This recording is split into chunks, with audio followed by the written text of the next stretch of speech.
Once upon a time, in a bustling college town, I lived with two roommates, Jake and Tyler. We were tight-knit, sharing rent, utilities, and all the common areas in our small apartment. However, we had one hard rule: our groceries were off-limits to each other unless permission was granted. I was the kind of guy who enjoyed cooking and often prepared elaborate meals that I labeled clearly with my name. My favorite ingredient was a premium brand of soy sauce, which I carefully stored in a labeled bottle. I loved the flavor it added to my stir-fry dishes, and I'd only use it sparingly, making sure it lasted the entire month. But, as the weeks passed, I began to notice the telltale signs of my precious soy sauce running low, too low for my liking. I confronted Jake about it, suspecting he might be the culprit. At first, he laughed it off, claiming he didn't even like soy sauce.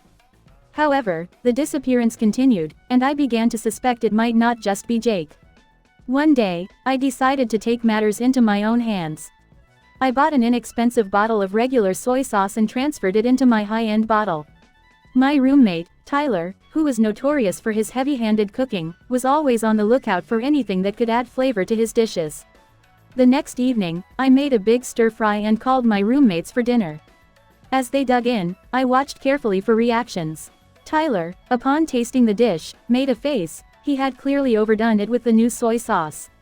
After a few bites, he bolted to the bathroom, leaving me and Jake in stunned silence.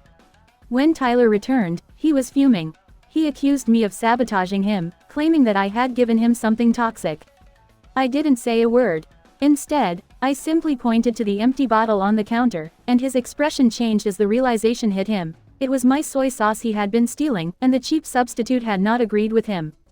Jake couldn't help but chuckle, and Tyler faced a storm of embarrassment. I told him that if he hadn't been pilfering my food, none of this would have happened.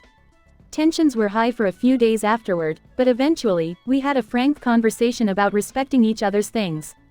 In the end, we all learned a valuable lesson and found a way to better communicate. I even bought a bigger bottle of the good soy sauce to share, a gesture of peace and a reminder that we were all in it together, roommate drama and all.